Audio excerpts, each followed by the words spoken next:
পিঠে করতে হবে, তাই চাল গুঁড়ি করা হয়েছে। আর যদিও আমি পিঠে ততটা ভালো করতে পারি না, হয়তো পারি, করিও মাঝে মাঝে, কিন্তু আমার মা আসলে মা বেশি পিঠেটাই করে। আর মা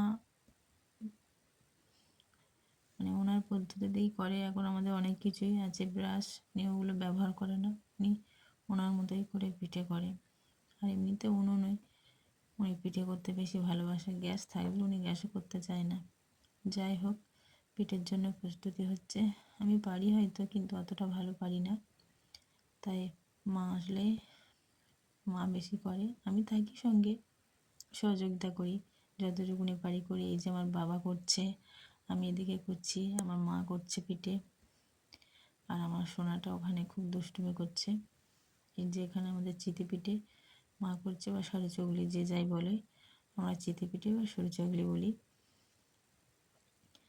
এটা আমরা ওই কী বলে বিউলির ডাল বেটে মধ্যে দিয়ে করি। বলতে বলতে আমার সোনা মাকে পিঠে দিয়েছি, ও খেতে শুরু করেছে। ও তো খেয়েই বলছে দারুণ হয়েছে, দেখো দারুণ হয়েছে। সবাই এবার একসাথে বসে পিঠে খাবো শীতের দিনে। শীতের দিনে সত্যি, যদিও এটা আমাদের নতুন ধানের পিঠে নয়, আমাদের নতুন ধান উঠেছে। সবাই সবাই ভালো থেকো, সুস্থ থেকো।